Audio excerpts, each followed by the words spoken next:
So now, let's continue this one. Ito kasi yung last natin regarding expectancy table. So paano ba natin siya ginagawa? How do we know that saan category natin ilalagay yung mga to? Sino yung mga tao or what percentage were able to pass or fail? Tignan nyo itong sample natin. This is the sample expectancy table. Itong gilid na to is the criterion. Our criterion or our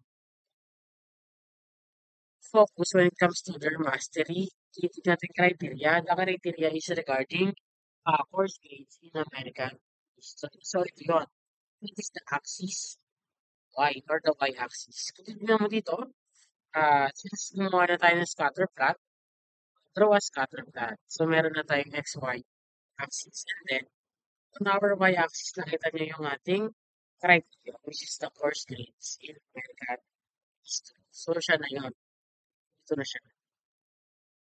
Next one, gagawa ko muna ng grid lines that represents the scores in criterion and also your x-axis. Ang ating criterion kasi dito is the grades in American history. So from 0 to 100. While yung pinaka naging raw scores nila from the differential aptitude test, ito yun. From 0 to 60. So since nakagawa na tayo ng grid lines, we need to count the number of points. So, ilan ba yung nakakuha ng ah, points between 0 to 20 sa differential aptitude test? So, meron tayong ganito, 7, 57, and 37. Pag pinagat mo yan, yun yung pinaka-total mo. So, ito na yon. Ito yung 100% ng mga people that get 0 to 20%. And then, ang magiging basehan kasi natin dito, only 2%, only 7% among the people who scored 0 to 20 was able to get a grade 80% and above. 80% to 90%.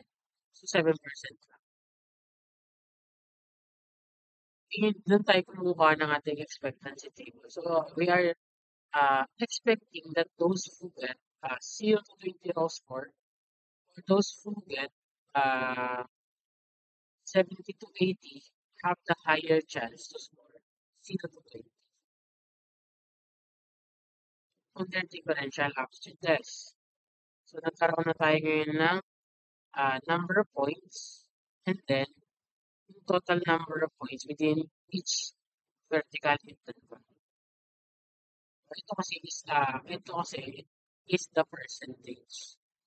So kumbaga dito, pag binalikan mo yung sample natin, of the students na nakascore between 40 to 60, ito yun, 40 to 60, 83% lang yung nakakuha ng 80 na grades and above.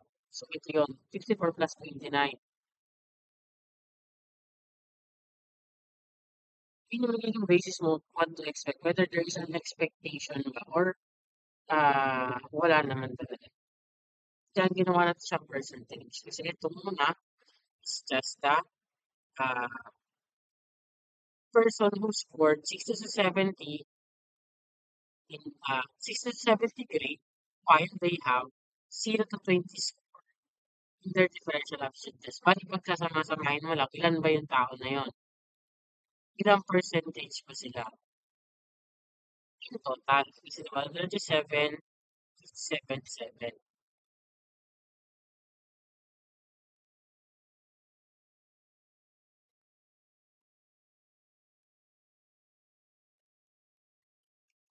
And then, yun yung ating magiging expectancy in the percentage.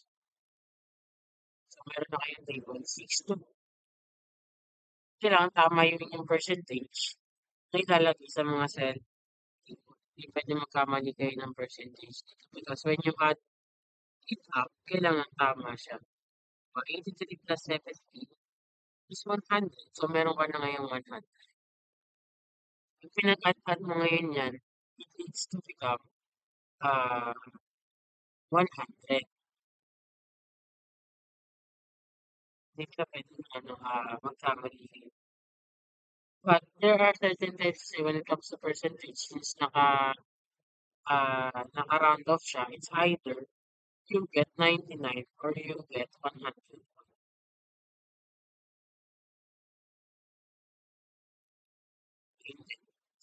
Yun yung atin this is how you make percentage yung mula sa criterion mo ikaw magkabase, based on the criteria.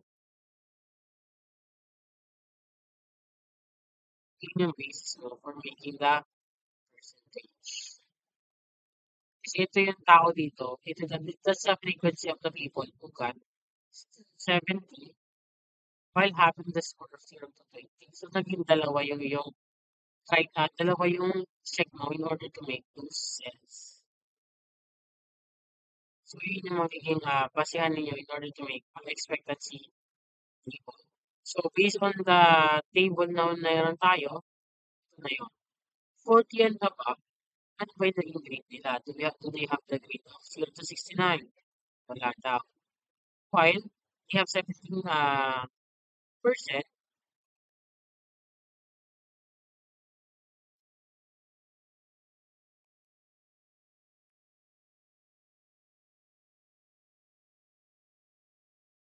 they have 70% under the 70 to 79, 29 to 80 to 89, 54 to 90 to 100.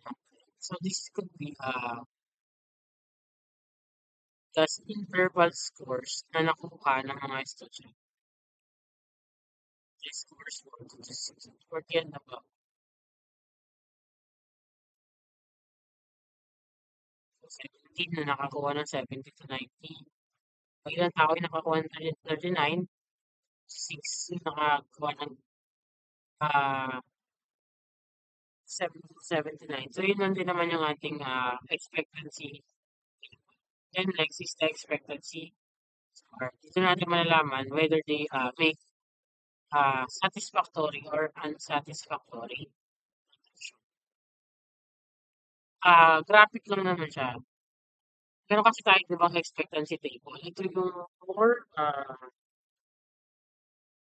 graphic. Kasi ano siya, mas kita mo siya, pagkakita mo pa lang, you don't need to understand ito lahat. So, nakaano na siya, this one is already on the form of a chart. So, nakita natin, excellent, those who get 94%, 60% na yung ano, unsatisfactory reduction. Very good. Sino ba yung mga very good? 60% hindi very good. 38% yung unsatisfactory. This is ano, regarding test ratings and job performance. So we are talking about job performance. So ito yung magiging basis natin. If they were able to get 94% satisfactory production, then yung ratings nila is excellent. So we translate percentage to ratings na word na siya, naka-word. If they made a poor performance, then instead of 70% lang yung satisfactory production, while 83% yung naging unsatisfactory.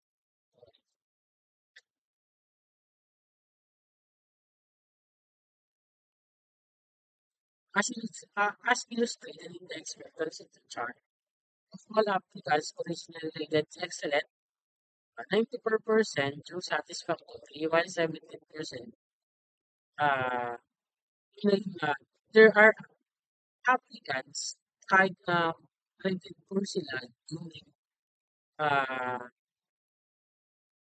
the beginning, they were rated satisfactory. 17% lang nila. So, makikita kasi natin dito is that uh, it leans more on the prediction. So, we are predicting that majority of the people got uh, excellent rating during the beginning of their, bago sila magkaroon on their first uh, test ratings pagdating sa kanilang job performance, mas marami or we are expecting that 94%. will function satisfactorily. And then 6% lang yung hindi.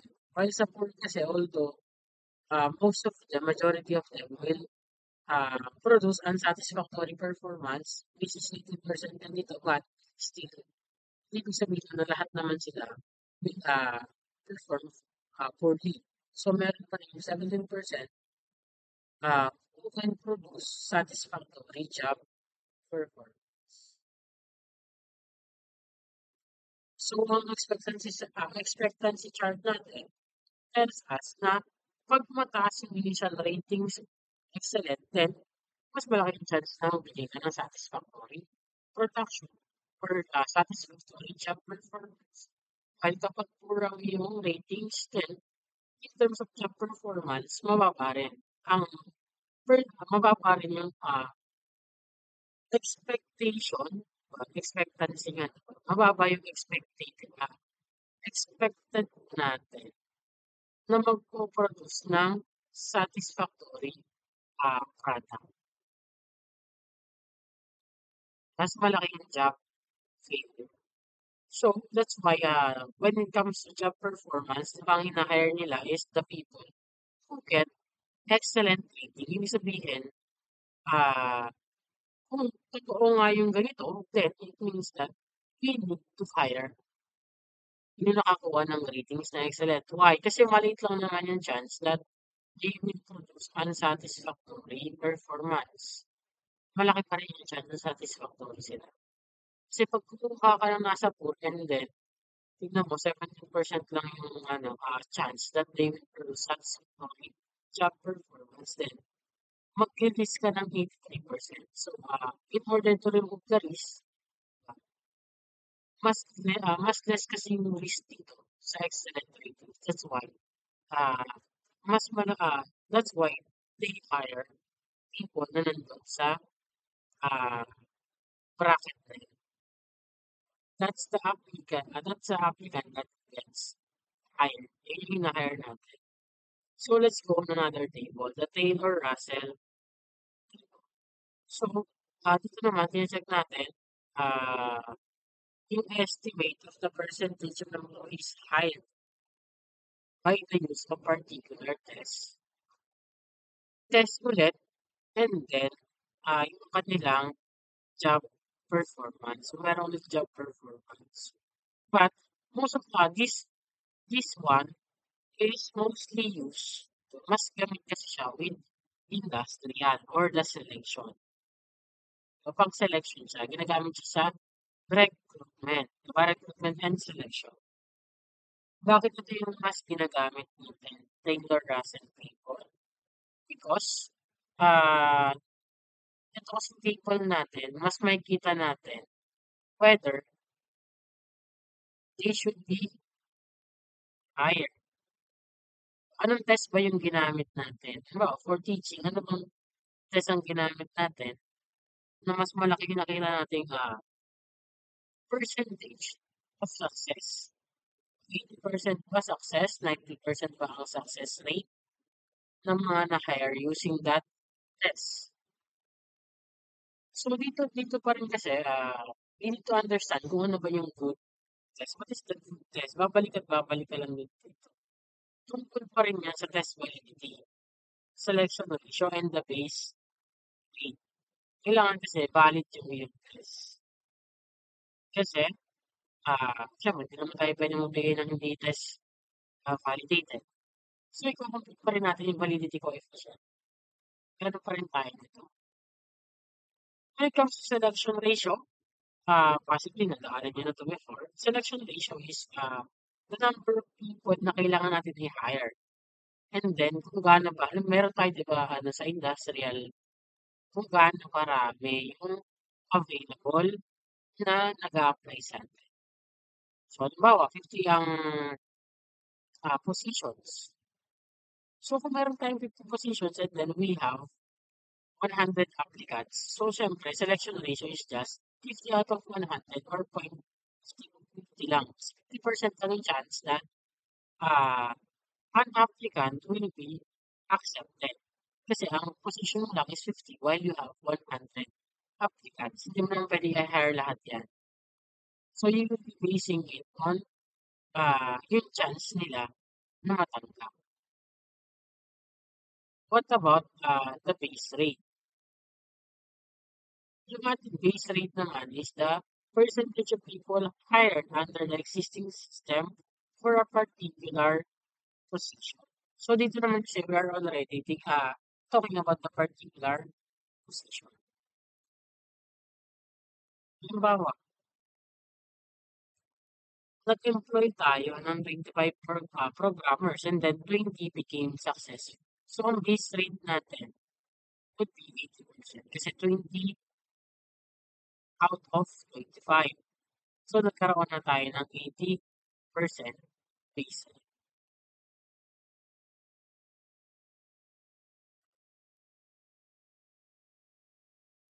So, kung ano yung ginamit natin, yun yung gagamitin natin na base rate. Kasi selection ratio is just about kung ilan yung open position and then ilan yung ilan yung available for hiring.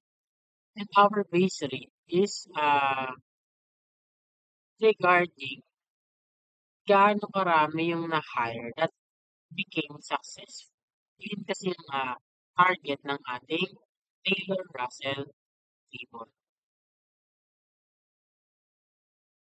So, babalik-balikan lang din natin sa next. Ilan yung possible hire when it comes to selection ratio.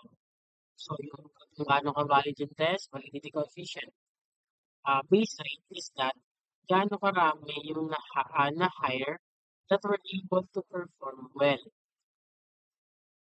So, yun yung magiging base rate. So, halimbawa dito, if your base rate is 0.60 or 60%, then it means that 60% nung na-hire under the existing system, kung ano ba yung ginagawa nilang sistema, nagbibigay ba sila ng personality test, intelligence test, kung yun kasi yung system of hiring nila, then it means that 60% who took that test were able to become successful or were able to perform well. So, mabalik tayo with the new test. If there's a new test, kasi ang goal natin dito with Taylor Russell, sabi ko sa inyo, is the selection. Help helping to select employees. So if our selection ratio is 20% lang or 1 out of 5, one out of 5 lang ang ating component. And ang ating predictive validity, kasi syempre, our goal, tandaan nyo, bakit predictive validity coefficient na nandito? Kasi nga, we are talking about the predictability. Kung gaano kataas siya dito sa ating test, then will it show on the performance? Yun yung goal naman natin, kaya predictive pa rin. So, if our validity coefficient is 0.55, then our base rate will increase to 88%. So, even if our base rate is 60%, ibig sabihin, kaya natin siya i-stretch up to 88%. So, kaya i-stretch. Tignan nyo dito sa ating selection ratio. Ito yung ating 60. Yan. Magbabase tayo with the validity. Ito yung validity natin. 55%. So, if if we just have 55, then ito yung ating 60, 60, 62, 55 in terms of value. So, dahil na 55 siya, it will be stretched to 88. Saan na ba yung ating 88?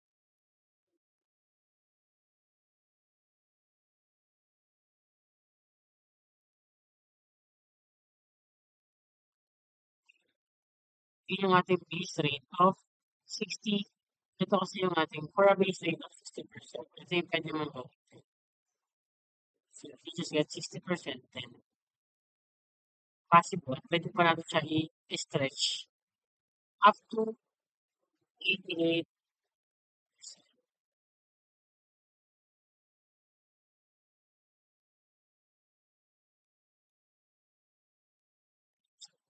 Ito yung ating 20% selection ratio and then ito yung ating validity, 88% na siya. Ito pa rin yun.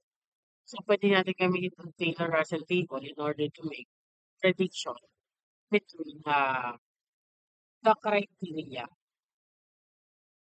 and the test. Our predicted success and then yung criteria natin is their job performance.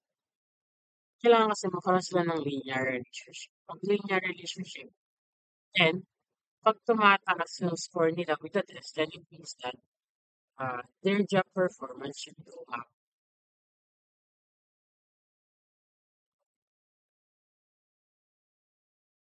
Kasi kung hindi sila magkakaiba sila ng daan, then magkakaroon na din tayo ng problema with Taylor Russell. Kasi ang kanyang ah, function is on the linear lang, isang diretsong line. Kasi nga, ang criterion lang naman natin is the successful and the unsuccessful employees.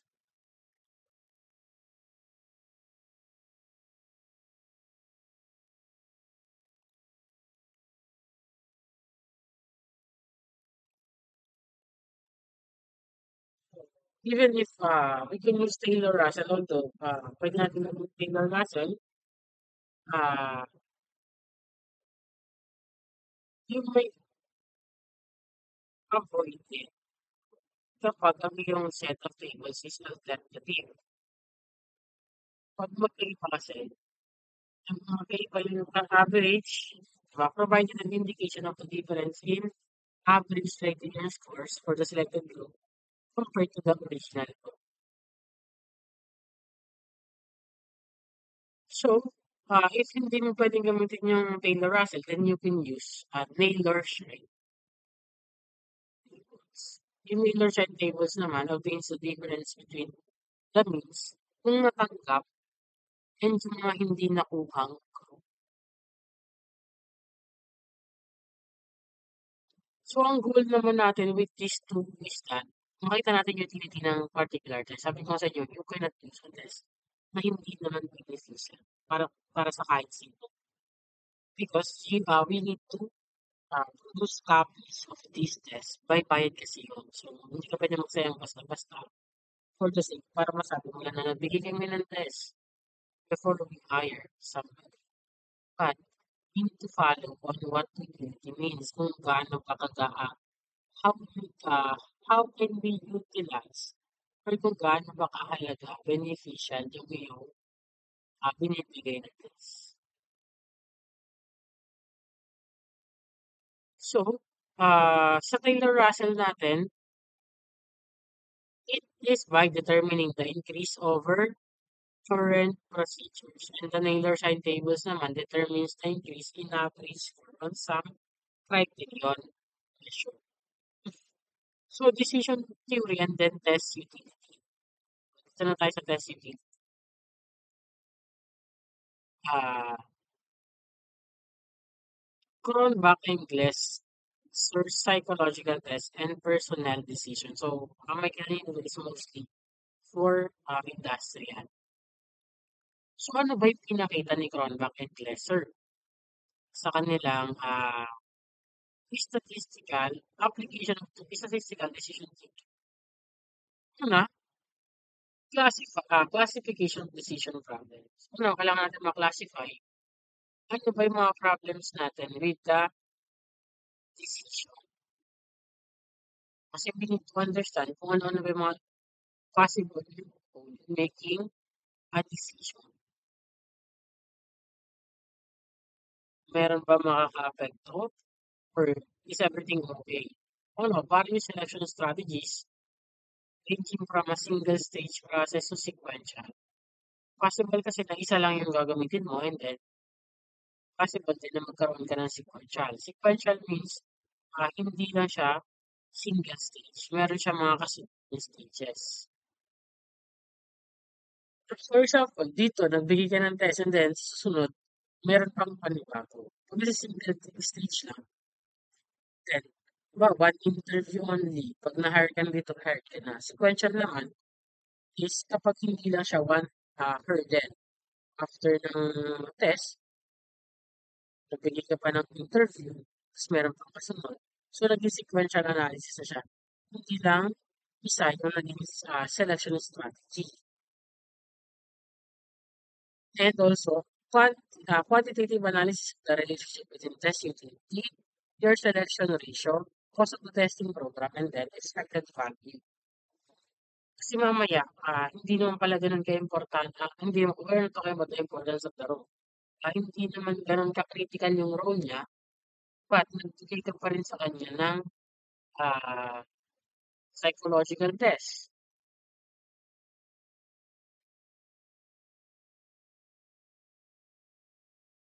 Kasi we need to understand na kailangan pa rin natin isaalang-alang yung cost ng testing program and then kailangan meron kang return of investment.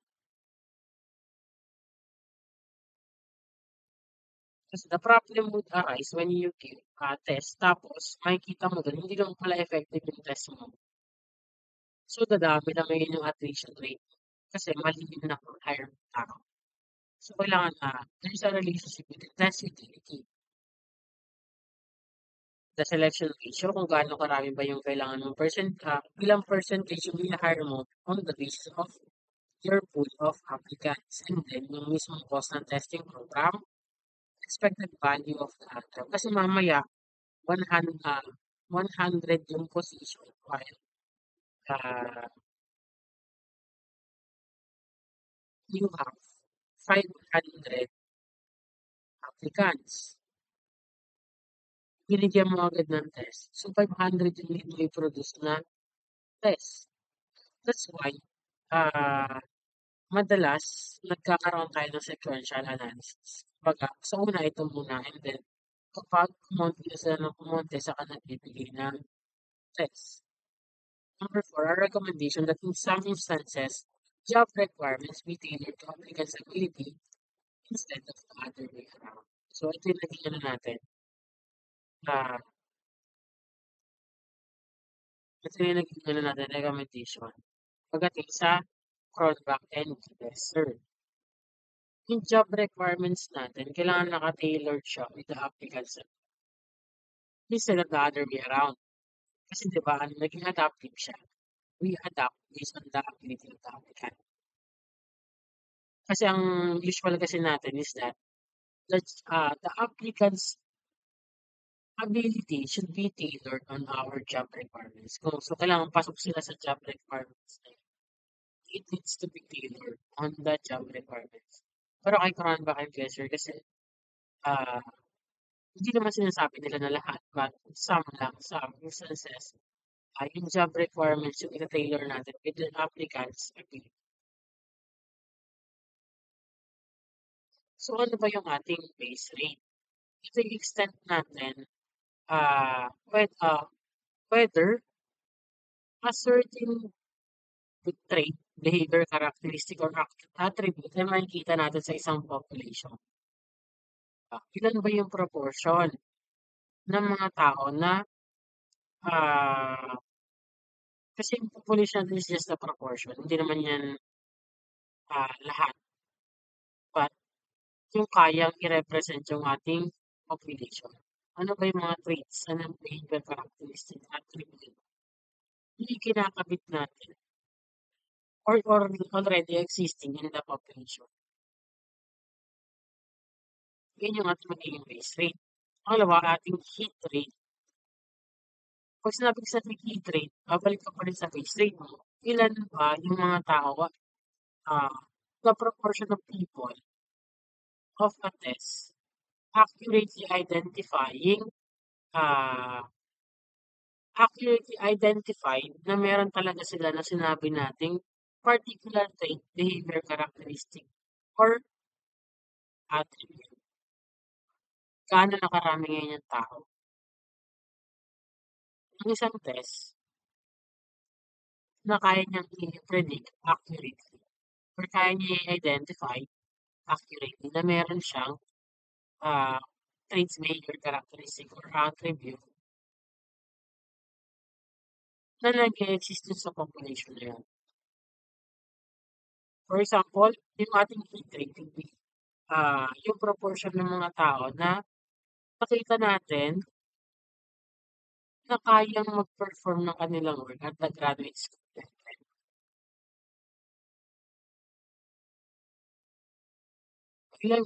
Ilan, sino-sino mga tao ba yung kaya nating i-predict na na kayang mag-perform ng work at the graduate school level or yung proportion ng neurological patients na accurately natin ma-identify na meron siyang brain tumor. Yun yung hit rate, yung na-hit mo, you were able to hit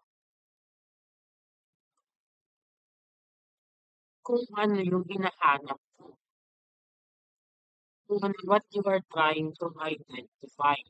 What about the miss rate? Siyempre, kung meron tayong hit rate, of course, meron tayong miss rate. Yun naman yung mga tao na proportion ng mga tao that ah, hindi na-identify ng ating test na kasama sila sa ating population. But, siyempre, on our proportion, yun na naman yung samples from the population, nakita natin na hindi naman they were not able to show the characteristic or attributes na we are saying that exist in the population. So, sila yung miss rate.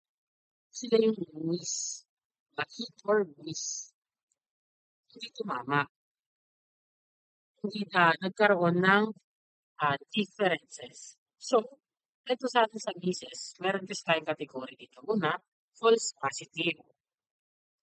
False positive is that when our test predicted na yung isang test taker meron siyang characteristic pero wala naman pala. False positive. Akala natin meron pero wala. Yun yung ating false positive.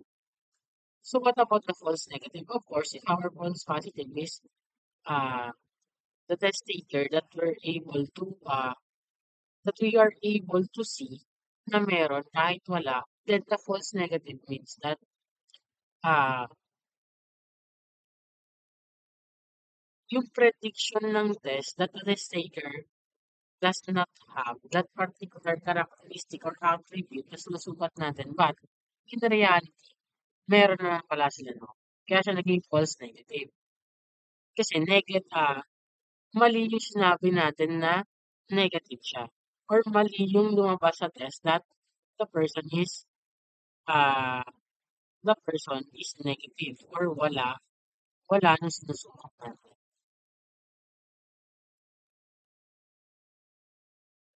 So, yun yung ating miss rate. So, nagkaroon ng problem. It's either akala mo siya na, tas hindi pala, or akala mo hindi pa siya, pero siya na pala yun. Meron pala siya. Okay, false negative. Then, so, what do we do in that situation? Kung perfect predictor ng ating test, ano ba yung perfect predictor? Kailangan yung kanyang validity is equal to 1.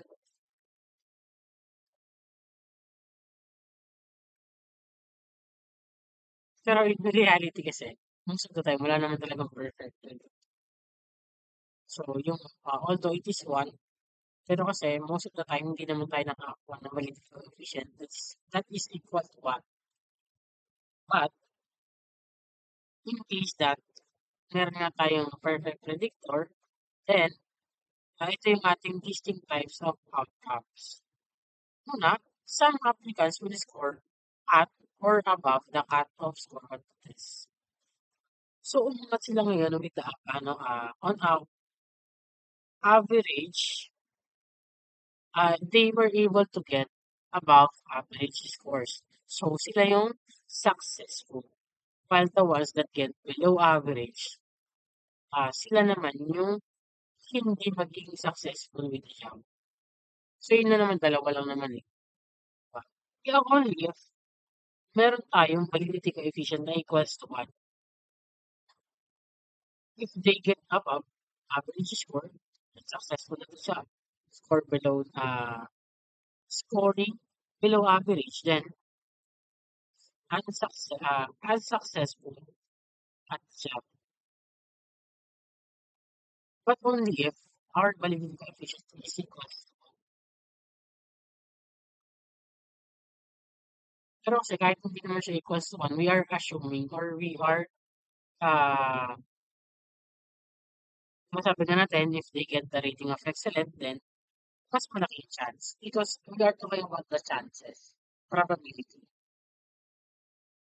Pero ito kasi it is, direct or siya talaga 'to, ito lang talaga kasi 1. But hindi kung hindi siya 1, then there could be chance na magkaroon nga tayo ng false positive or false negative or rate, the miss rate. Sorry, the miss rate. Meron din naman kasing possibility. Halimbawa, hindi naman, sabi ko kasi, hindi naman lahat nakakakuha niyan. So, meron tayong miss rate. Yung ating false positive and the false. So, regarding decision theory, it provides guidelines for setting optimal cutoff scores. So, meron tayong cutoff scores in our decision theory. Kasi, we use it to decide whether we want to accept them or not. So, titignan natin dito, gaano ba kalaki yung magiging impact when we make false positive or the false negative selection decision. Kung nagkaroon tayo ng false positive or false negative. But, in cases naman kasi, ano ba, mas malaki talaga yung nagiging false positive and false negative, then there's already a problem with the selection. Malay mo naman, 90%, 80% of the selection is already showing false positive and the false negative. That's why we need to take it into account. Gaano ba kaseryoso, gaano ba kadalas. Pero kung paminsan-minsan lang naman kasi hindi naman siya frequent, then hindi naman natin kasi talaga masasabi that our selection process is perfect. So, possible talaga na magkaroon ng false positive and then false negative. Pero hindi pwedeng frequent siya. Kailangan madalang kung madalang. So, that is for our criterion validity. Diba sobrang haba ng ating criterion validity. So, for our main highlight, meron naman tayo dito construct validity. Construct validity is, di ba, whether our measure, uh, whether we are able to measure what we want to measure or what we were supposed to measure. Nakuha ba natin? Is your test able to measure kung ano ba yung gusto mong study? Kasi we will be talking about how appropriate yung mga nakuhang conclusion from your test scores. Kasi if we are going to use our test in order to make inferences or conclusion, interpretation. So, meron tayo ngayong construct. Individual standings on a variable called a construct. So, yung construct natin is what we use in order to describe or explain behavior. So, for example, ano ba yung mga construct natin? Intelligence, anxiety, job satisfaction, personality. So, marami tayong possible ah marami tayong possible construct na based din naman yan sa mga traits and states. Self-esteem, motivation, creativity. And when we say constructs, it is unobservable. Hindi mo siya basta-basta ma-observe. So that's why when, sabi nga natin, di ba, if it is not observable, then probably meron siyang way to be measured.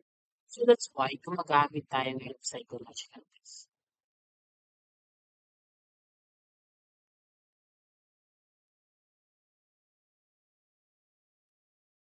So it is important na magkaroon tayo ng ah, strong construct validity because it is our unifying concept kasi andyan naman na lahat eh. Construct validity became an umbrella term for all validity, face validity, content validity, criteria validity, dadaan at dadaan pa rin with ah, construct validity. Kasi sabi natin, validity is measuring what we purpose. Does your psychological test measure what it purports to measure? Are you able to see? Were you able to gather result based on what we want? So, in construct validity, ang ating kasing nahanap is the homogeneity of items. Uh, is your psychological test able to measure a single concept? So, halimbawa, ang kinuha mong construct is intelligence. Then, of course, your questions on the test should be on the basis or on the focus of the intelligence. So, paano ba natin siya kinakuha? By getting the correlation between the subtest scores and the total test scores. Kasi meron naman talaga mga subtest yan. And on the total test scores, so, yun yung nagiging ating evidence na common.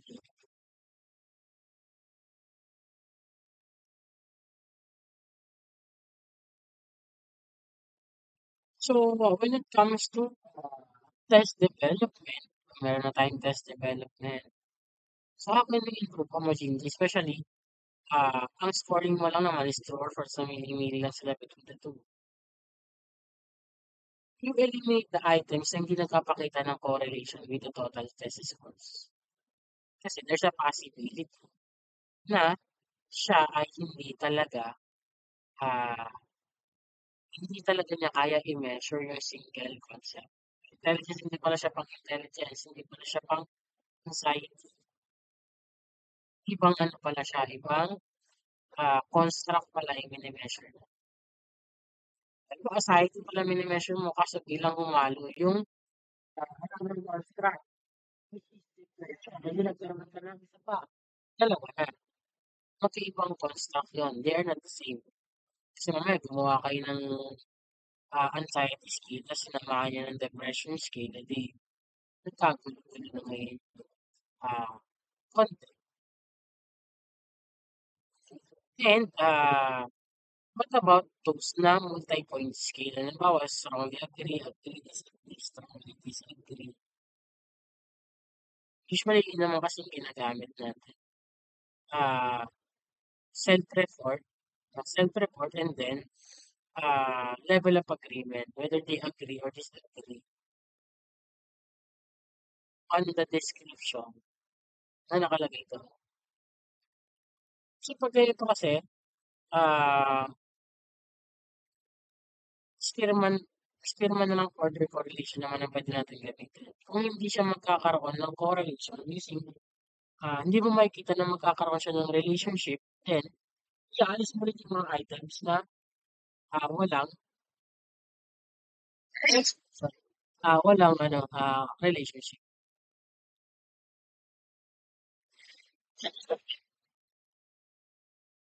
Next one is the coefficient alpha. Coefficient alpha can be used. Sabi nga natin, pwede siyang gamitin for uh, consistency. How consistent is the item between each other? Sabi natin, pwede yun. We are looking about the homogeneity. Pwede na natin gamitin yung coefficient alpha for multiple choice items. So, ano naman pwede pa natin gawin? Item analysis procedure in order to get, uh, in order to know whether homogeneous na ba yung ating test. Sinasabi natin pag heterogeneous, then we are measuring different variables in a single test. Paano ba 'to? It focuses on the relationship between test taker score on individual items and then their score on the entire test. This one is the most possible na magagamit ninyo. Kasi ito makikita ninyo gaano ba kahirap, madali ba, mahirap ba, imposible ba yung mga tanong. Kasi mamaya lahat sila nagkamali dun, then ibig sabihin may problema dun sa item na yun. So, for example, makita natin, kahit yung mga high scorers mo is nagkamali to a particular item, but yung iba mong low scorers were able to get that item right, then ibig sabihin baka may problema talaga dun sa tanong. Kasi nakuha ng mga low scorers but the high scorers were not able to understand. So, this one talks about how you present your item. Paano mo ba siya present? Bakit may set people na nakaintindi and then the others does not? Kasi,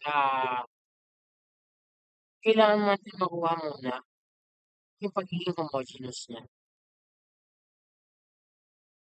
Siya lang yung kinuha niya, wala pa munang iba.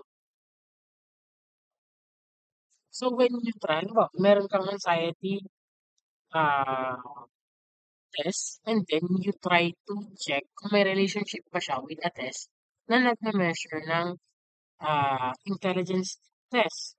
So nakita mo may relationship, kabahan ka na, kakabahan ka na. Kasi possible, baka merong mali, baka merong reason.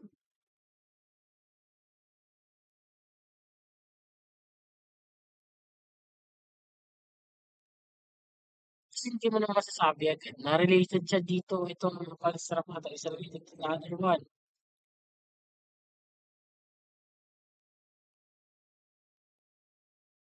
So, ang gagawin mo ngayon is to check, tignan mo siya ngayon with the other uh, evidence of construct. Evidence of changes with age. If a test purports to be a measure of construct that could be expected to change over time, then mag-iiba rin yung test score. Kailangan mag-iba din siya to be able to become a valid measure of construct. For example, habang tumatagal, pahirap siya ng pahirap. Ang sa una, madali lang yung binigay. Tapos after a few years, sumirap na siya. So, kailangan meron siyang changes with the scoring depending on the changes that happen. Kung humirap pa siya o mas tumali pa siya.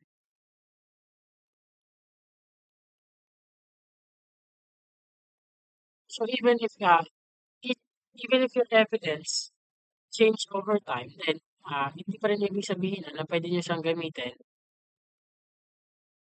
in order to relate a construct to another construct unless you will make uh, correlation.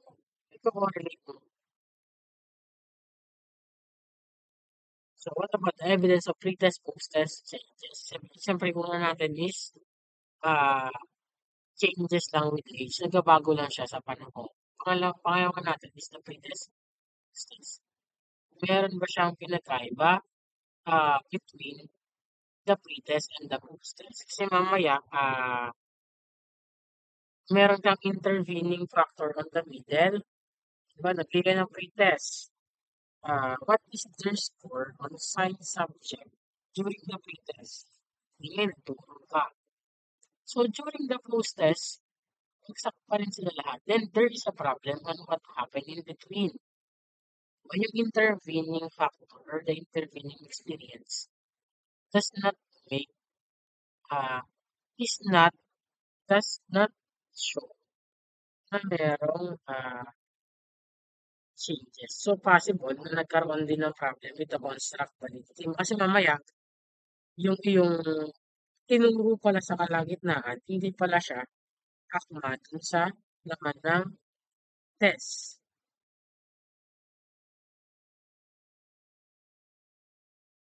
So, halimbawa dito, ah, you want to measure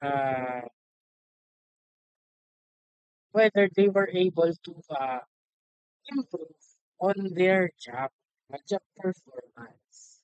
Sa pretest mo, nalaman mo na low performer siya. So ngayon, ah, nagbigay tayo ng intervening. Binigyan mo siya ngayon ng seminars or workshops. So yun yung naging intervening experience. So on the post-test, nakita mo na ngayon na nagkaroon na siya ng changes, tumaas na. Ibig sabihin, your tests have construct validity. Kasi parehas lang yung mineasure niya. And dahil nasa intervening factor, nagkaroon lang siya ng pagtaas or pagbaba. Pangatlo is evidence from distinct groups. Uh, Also referred to as the method of contrasted. Pwede mo siyang gamitin as your evidence to be able to say na your test is valid.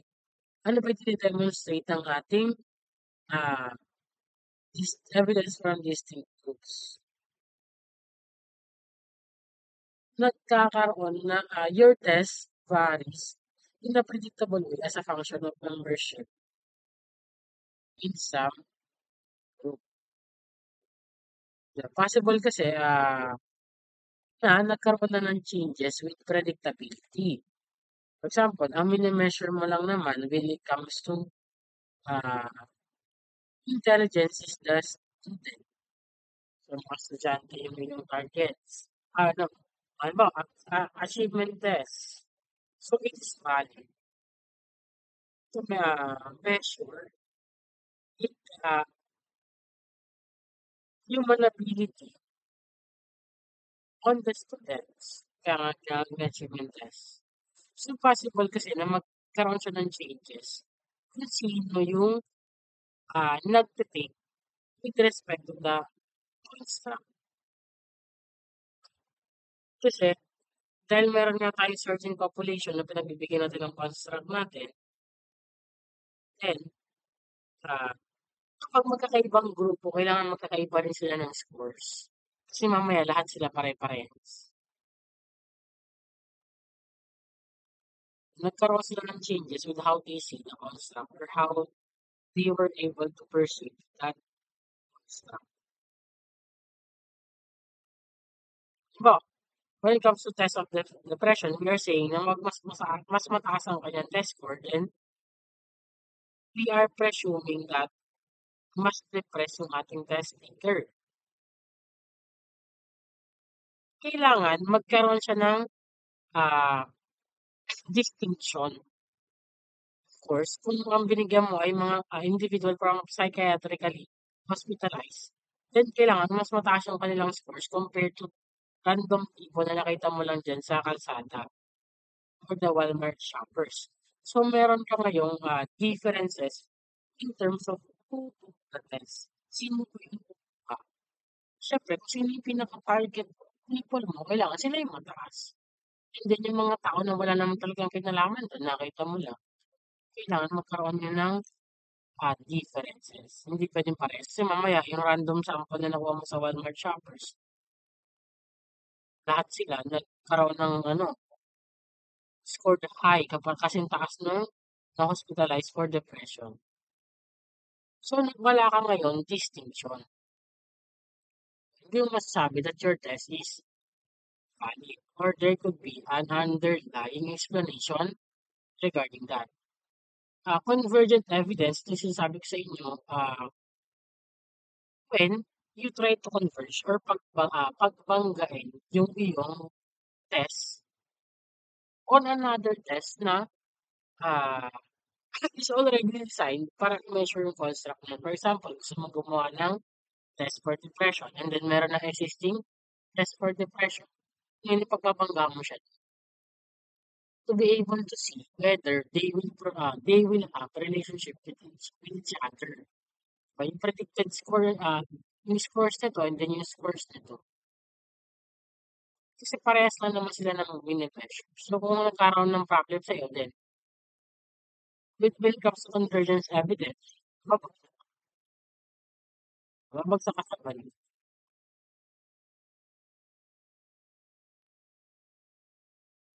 Ikaw, nami-measure mo yung ano, kasi ang goal natin dito with validity is to measure, to have a test that measure what it purports to measure. Into kailangan pag pinagbangga mo siya, magkakaroon siya ng relationship. Pwede pala. Diba, meron kang ginagawa ngayon test anxiety. So, dahil ko yung new test, meron tayong mga old test. But, when it comes to, ano, kinuha mo is general anxiety. General anxiety, test anxiety, you may see a relationship. Although hindi mo siya maging strong, then, but it still needs to show na meron silang relationship because they were just uh, trying to measure same construct. Magkaiba lang kayo ng context. Yung sa kanya kasi is sa'yo kasi is test anxiety 1, sa kanila is general anxiety. So, hindi talaga siya magiging strong because they are measuring the general. Yung sa inyo kasi is specific. Hello, if we next one, if we have conversion, of course, meron tayong discriminant. Ano ba itong ating discriminant? Kung meron tayong pinagbabangga, meron din tayong moving away. Moving away. Sa moving away natin or the discriminant, kailangan you try to relate your measure. Halimbawa, ang iyong kinuha ay ah, depression scale. Tapos meron kang emotional intelligence scale. Pag ano mo sila, when you try to correlate the two of them, kailangan ah, wala kang makikitang relationship between the two of them.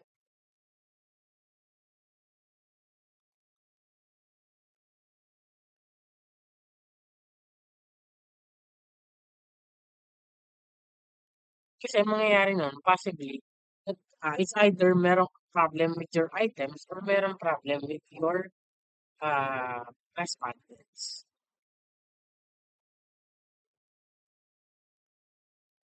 So the multi-trait multi-method matrix is the matrix or table that results from correlating variables within and between methods. Ano ba yung ating traits? Aggressiveness, extraversion. Paano mo siya kinuha? Behavioral observation or personality test. Matrix of correlations provides insight with respect to both the convergent and the discriminant validity of the methods used. You try to get aggressiveness through observation. Tapos you try to get it through personality test din. So pag gano'n, pwede mo siyang i-check kung parehas ba yung lumalabas with the behavior and the personality test. And then kapag naman tapat mo sila, aggressiveness, extraversion, kinuha mo yan ng behavioral and personality test, kailangan meron kang discriminant validity. Okay ba? Hindi nagkaparehas. Next one is the factor analysis. Factor analysis is what we use to identify kung ano-ano ba mga factors that usually attributes. Sinasabi nga natin, what are the factors that affects? Kasi we are trying to see kung ano ba yung attributes, characteristics, or dimensions na nagkakaroon ng differences. Saan ba tayo nagkaka-iba-iba? In psychometric research, factor analysis is frequently employed as a data reduction pampakonte. In which several sets of scores and the correlations between them are analyzed. In such studies, the purpose of the factor analysis may be to identify the factor or factors in common between test scores and subscales within a particular test, or the factors in common between scores on a series of tests. So we're trying to find kung ano ba yung mga factors yun. Kaya siya tinawag na factor analysis. What are the factors na common dun sa ating test scores on a subscale within a particular test or on the series of tests? So ano ba yung ating mga factor analysis? Exploratory factor analysis. Estimating, extracting factors. Ano-ano ba yung mga factors na i-retain natin? And rotating factors to an interpretable orientation. Because we want to understand and interpret these factors.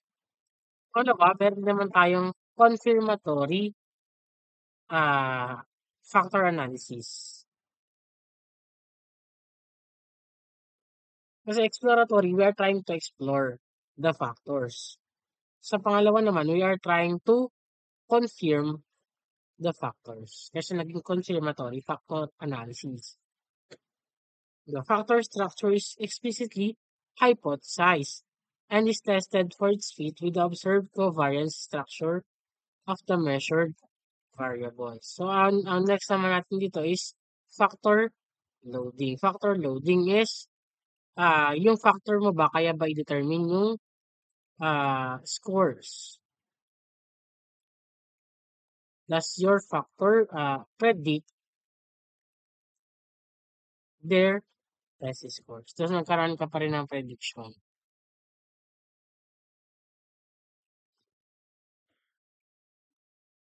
A new test purporting to measure bulimia can be factor analyzed with other known measures of bulimia.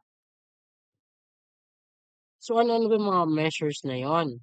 What other factors can be used in order to see bulimia? Ano ba yung pinakamalalapit doon? Intelligence ba? Self-esteem, general anxiety, anorexia, perfectionism.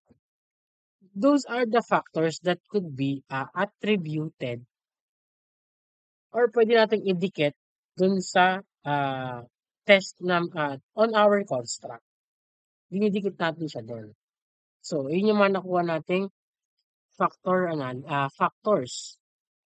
Kasi yun yung ating other kinds of measures related to bulimia.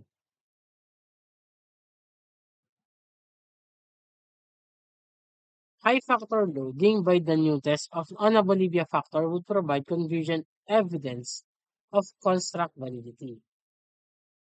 Kailangan, yung inyong Bolivia factor is convergent. Pag mas mataas ba yung kanilang self, ano ba, mas mataas ba ang kanilang perfectionism, mas tataas ba yung ating bulimia? Or, kapag mas mataas ang kanilang self-esteem, mas mababa ba yung kanilang bulimia? So, it's either nagkaroon ka ng convergent evidence or nagkaroon ka ng discriminant evidence. Kasi alam mo kung ano yung factors na nagpo-provide ng that could lead to positive or negative. Diba? Linear pa rin naman siya. It's just that magkaiba sila ng direction. So, when it comes to validity, bias, and fairness, ito na naman yung last natin. Test, bias. Of course, hindi naman kailangan na bias yung ating test. Ano ba yung sinatawag natin bias? Merong prejudice, merong preferential. So, sa isa, we prefer, may preferential treatment siya on one group in contrast to the other group. Diba? Mas mahirap for one group as compared to another. For psychometrician, nagkakaroon tayo ng prevention on getting accurate measurement. So, impartial siya. Nagkakaroon ng impartiality. Kasi, pag ganon, meron tayong bias, then, For example, bias in language. Mas maintindihan siya ng isa compared to the other one. Binigay mo siya sa native English speaker. Tapos binigay mo ngayon yung iyong test na written in English sa taong hindi naman nakakaintindi ng English. So, nagkaroon na ngayon ng bias.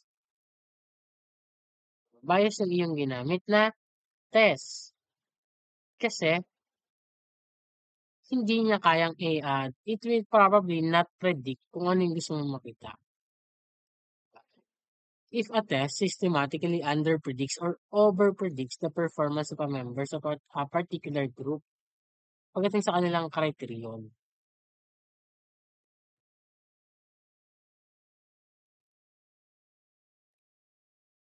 Halimbawa, supervisory rating ba yung iyong kriteriyon? Tapos sabi mo ngayon, supervisory rating of people with green eyes. So, green eyes daw, mataas ang kanilang performance. So, nagkaroon na ng bias. Kasi, we just lack the idea na ah, sa criterion natin, yung particular group would show a good progress in contrast to the other. So, meron ka ng impartial measurement and then preferential treatment. That's why it's important na maalis natin yung biases kasi magkakaroon na siya ng variation, magkakaroon siya ng gap, magkakaroon siya ng malaking variance. Pag ganun kasi, meron tayong intercept variance. Ah, point where the regression line intersects the y-axis. Another one is the slope bias. Sa slope naman to. Ah, magkakaiba yung naging validity coefficient for members of different groups. Mas mataas siya for this group and then mababa siya for the other. So yung generalizability ng test, hindi naging ganun kalaki kasi nagkaroon na tayo ng bias. Nagkakaiba-iba sila ng slope. Mas mataas yung isa, mas maganda. Mas steep yung isa, mas ah linear, mas malakas yung, mas mataas yung slope on one group in contrast to the other group. So, yun yung ating mga biases. Rating error is kapag nagkaroon tayo ng ah, error when it comes to judgment. Kasi di ba sabi nga natin, meron tayong rating scale. So, in our rating scale, ano-ano ba yung mga possible nating rating error? Halimbawa, binigyan ka ng survey. I-rate mo lang daw yung from 1 to 5. Eh dahil tinatamad ka, hindi mo nga yun inayos. So, nagkaroon na ng rating error. First one is the leniency error or the generosity error. Pag naman lahat nila, ano ba, binigyan ka, you grade your classmates. Mag-grade mo yung classmate mo, ano ba yung contribution? Tapos ang ginawa mo, okay, 5, 5, 5. Ito 4 to, ito 5 to lahat. So, nangyari, you became lenient. Mas naging lenient ka when it comes to scoring. Diba, generosity error. Masyado ka naman generous in grading. Hindi naman yan, hindi naman na-represent ng iyong scores yung true score ng iyong classmate. Pangalawa, sobrang higpit mo naman. Masabi ko, saka okay, grade your classmate. Ikaw naman, sobrang higpit mo, severity error, okay, 2, 2, 2, 2, 3, 3, 3. So, 3, 2, 1. Ang mababa ng pinagbibigay mo kasi sobrang higpit naman ang iyong naging scoring. What about the central tendency error? When it comes to, kaya nga siya tinawag na central tendency error kasi nasa gitna ka lang. You are,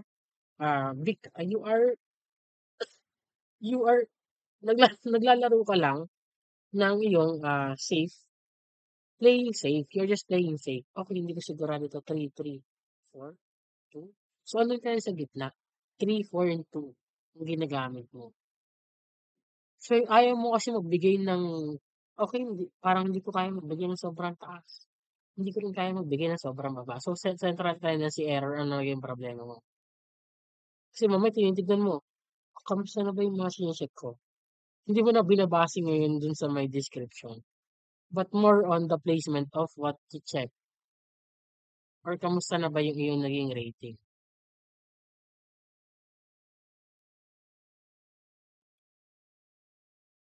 So ano ba ginagawa natin? Usually, in terms of job performance, minsan nagkakaroon talaga ng ranking. Halimbawa, 'pag nagamit mo na sa isa, then hindi mo na puwedeng gamitin sa isa pa. Or, halimbawa siya ay 5, 'di ba? Ito, isa ang first, isa ang second, third, fourth. So nagkaroon tayo ng ranking. Who is going to be placed on the first place, second place, third place. Yun naman yung possible natin gawin, ranking. Sunod, halo effect. Ano naman 'tong halo effect na 'to? Minsan 'di ba pinatawa ka ngayon, tawanan kayo ngayon. So hindi mo na napansin ngayon yung sinasabi niya.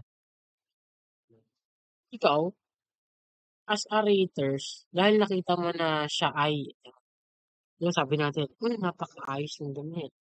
Hindi nito kaya magnakaw." So nagkaroon ng halo effect. Hindi mo na ngayon nakita that you were not able to see the person objectively. Kasi nagkaroon na ng halo effect. Uy, binigyan ako nito ng ganito. Diba? Niregaluhan niya ako ng ano, pabango.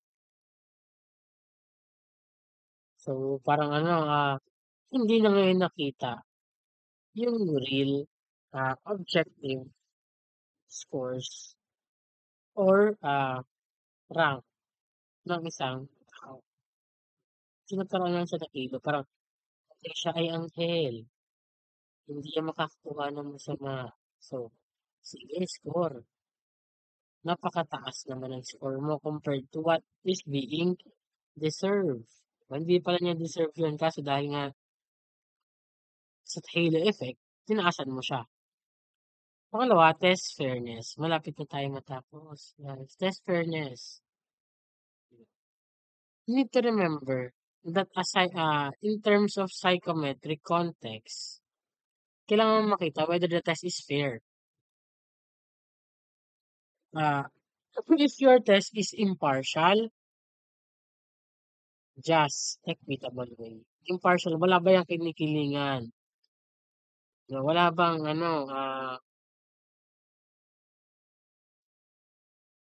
is it just? Tama ba? Equitable way. Your thing, yun yung ating fairness. Nagkaroon ng pagiging fair when it comes to the test. Hindi siya namimili lang. It is not favoring one group over the other. Walang favorability. Na dahil lang sa iyong dahil sa iyong kalagayan ngayon, so yun yung nagiging basehan mo ng score niya. So sa culture, nagkaroon ng changes. So hindi na siya fair. Kailangan kahit anong culture yan, meron tayong test fairness. So that's all for our validity. Yung ating utility nadaanan naman na natin, but utility refers to how useful a test is. Kasi kadalasan naman natin ginagamit talaga yan for decision making. But the practical value of testing for efficiency. Kasi kung kaya naman pala natin i-measure using a test, kahit di na humaba-haba, for efficiency, utility na lang tayo. Testing na lang. Pero kailangan useful. So, yun lang naman. We will be talking about utility more in our next meeting.